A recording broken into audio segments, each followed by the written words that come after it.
अगर आप बेबाक और निष्पक्ष खबरें देखना चाहते हैं तो हमारे चैनल को सब्सक्राइब करें और बेल आइकन को दबाएं।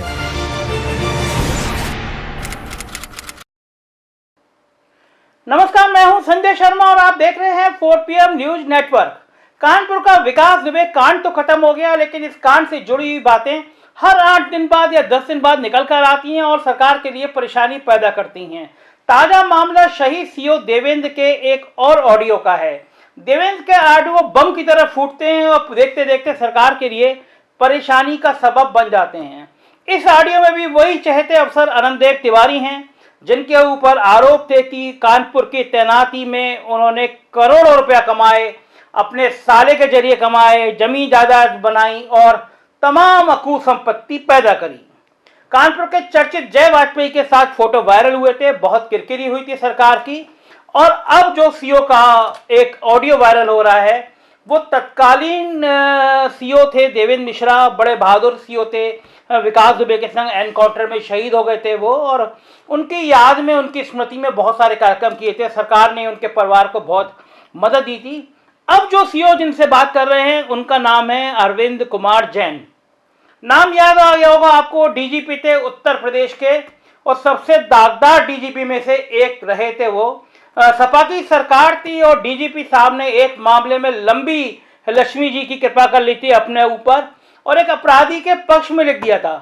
मैंने उस समय बहुत एक्सक्लूसिव स्टोरी करी थी, फ्रंट पेज पर करी थी और वो स्टोरी बहुत चर्चित रही थी और मैंने उसमें लिखा था, ये क्या है, अपने डीजीपी तो खड़े हो गए अब गुंडों के साथ।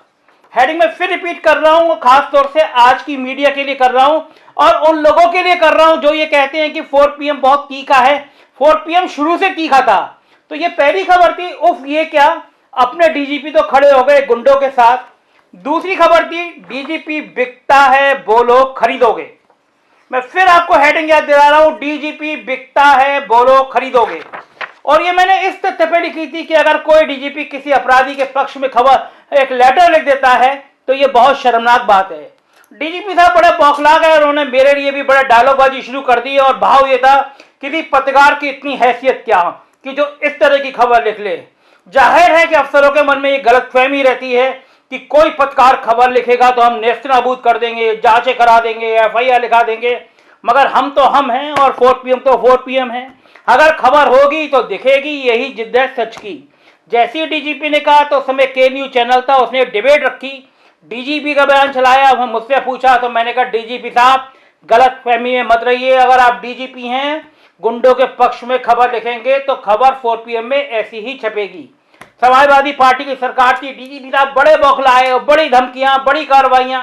मैंने कहा हमको 20 साल हो गए इस तरह की धमकियां, कार्रवाइयां, ये सब झेलते झेलते हम आदी हो चुके हैं। खबर होगी तो खबर छपेगी। खैर, मामला इन्हीं जैन साहब का है, रिटायर हो गए तो भारतीय जनता पार्टी का टिकट लेने के लिए बड़े व्याकुल रहे कि विधानसभा का टिकट मिल जाए, टिकट नहीं मिला। उसके बाद आजकल पैनल पे बैठते हैं अलग अलग टीवी चैनल पे, सरकार के पक्ष में जितनी दलीलें दे सकते हैं उतनी दलीलें देते हैं। अफसर भी होना चाहिए तो मास्टर ऐसे ही होना चाहिए। मायावती जी के सबसे दुलारे थे, एडीजी लॉ एंड ऑर्डर बने, अखिलेश सरकार में डीजीपी बने और मौजूदा सरकार में प्रवक्ता की तरह बन के चैनल पे भाषण देते हैं। आजकल वो टीवी चैनल में बैठ के सरकार के प्रवक्ता की तरह बात करते हैं। एक मोबाइल टावर लगाने वाली कंपनी में नौकरी कर रहे हैं और इस तरह के जो मोबाइल टावर वाले कंपनियां होती हैं बड़े बड़े छांट के ऐसे लोगों को रखती हैं, क्योंकि इनके साथ माफिया भी इन्वॉल्व रहते हैं, कहीं डीजल की फिलिंग करने के नाम पे माफिया रहते हैं, करोड़ों की कमाई करते हैं। तो इस तरह का पुलिस अफसर रिटायर्ड और डीजीपी लेवल का अगर उसको 2-4 लाख रुपये महीना भी दे दिए जाते हैं तो वो जगह जगह सीओ को, इंस्पेक्टर को कहता रहता है इस कंपनी को सही करो। खैर, ये तो थी जैन साहब की कहानी। तो जैन साहब की और सीओ की स्टोरी वायरल हो रही है, वो ऑडियो वायरल हो रहा है। वो रिटायर्ड सीओ अनंतदेव तिवारी जो कानपुर के तत्कालीन SSP थे, उनकी पूरी कहानी बता रहा है कि किस तरह वो अपने साले को जमीन जायदाद का धंधा कराते थे। एक गोमती नगर में एक आलीशान बंगला उन्होंने करोड़ों की संपत्ति का बना लिया है। जैन साहब भी एक सीओ साहब का नाम ले रहे हैं कि उसने भी बड़ा माल कमा रखा है। ये क्या हो रहा है? उत्तर प्रदेश के अफसरों की इस तरह कहानी सामने आ रही है, मगर अनंतदेव तिवारी अभी तक सस्पेंड नहीं हुए, कोई बड़े लेवल की जांच नहीं हुई। सीओ ने अनंतदेव तिवारी को लेटर लिखा था, वो लेटर रातों रात गायब करा दिया गया। जहां जब एडीजी जोन कानपुर के JN सिंह को मिली, JN सिंह थोड़े कड़क अफसर माने जाते हैं और ये माना गया कि अगर जयंत सिंह ने ये जांच कर ली तो अनंत तिवारी का निपटना तय है। अनंत तिवारी भागे भागे अपने संपर्कों का इस्तेमाल में करने में जुटे और वो जांच जयंत सिंह से हटा के आईजी लखनऊ को दे दी गई। फिर उस पता नहीं चला उस जांच में क्या हुआ। बाद में कुछ सूत्रों ने बताया कि जांच अनंत तिवारी के पक्ष में निपटा दी गई। लेकिन इस तरह के ऑडियो पूरे सिस्टम पर सवाल खड़ा करते हैं।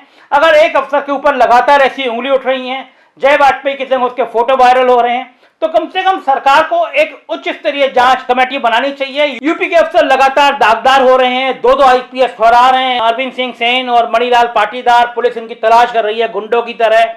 एक और आईपीएस की कहानी इस तरह सामने आ रही है और अनंत तिवारी जैसे आईपीएस चर्चा का विषय बने हुए हैं, मगर उन पर कोई कार्रवाई नहीं हो रही है। सुनिए इस ऑडियो को जो शहीद सीओ देवेंद्र सिंह का और पूर्व डीजीपी अरविंद कुमार जैन का है। आपको समझ में आएगा कि सिस्टम कितना सड़ गया है, कितना भ्रष्ट हो चुका है और क्या सूरत है इसको संभालने की, कुछ नजर नहीं आता। सुनिए दोनों के बीच का ये वायरल ऑडियो। हाँ भैया सर जैन। सर देवेंद्र बोल रहा हूँ सर। हाँ हाँ देवेंद्र, और बताओ। बस आशीर्वाद है, सब बढ़िया चल रहा है।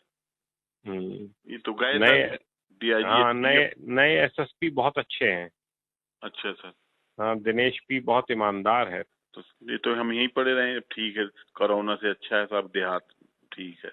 सिटी में तो बहुत इस समय कोरोना का हाँ बहुत हालत खराब है। हालत आप खराब। ठीक कह रहे हैं, अभी जुलाई अगस्त में बहुत बढ़ना है, बहुत बढ़ना है। और मुस्लिम इलाके वगैरह में तो हाँ। पोस्टिंग कतई मत लीजिएगा। तो इसीलिए तो सर आपसे प्रार्थना कर रहे हैं सर कि थोड़ा सा घुमा के कह दीजिए कि बहुत अच्छा है। अरे लुटेरा अनंत देव है, करो अरबों रुपया लेके चला गया, करोड़ों। यहाँ पर लोहिया पत्थर कौन है यहाँ पर? किसी से ईंटा, किसी से मोरम, किसी से वो क्या नाम है सीमेंट लोहा व्यापार यही करता रहा है। तो लोहिया पथ पे क्या करेगा? ये सब जब ये एसटीएफ में था सर, तो इसको मायावती सरकार ने जो दतुआ मारा गया था तो प्लाट दिया गया था। मैं नहीं दिलाया था। हाँ, नहीं तो उस समय आईजी एसटीएफ था, ये मेरा एडिशनल एसपी था एसटीएफ में। तो हाँ तो सर, तो उसी में इसने बंगला खड़ा कर दिया बड़ा भारी। करता क्या था पैसे का इतना? साले को जमीन दिलवाता था, साला इसके उगाए करके जमीन जायदाद खरीदारी करता था। इसका साला साथ में रहता था। नोएडा में भी मकान है। तो आई पांडे का रिटायरमेंट कब है? इसका अभी है 2 साल में। वो भी लूट मचा रहा होगा कानपुर में। कानपुर में रहा है सर।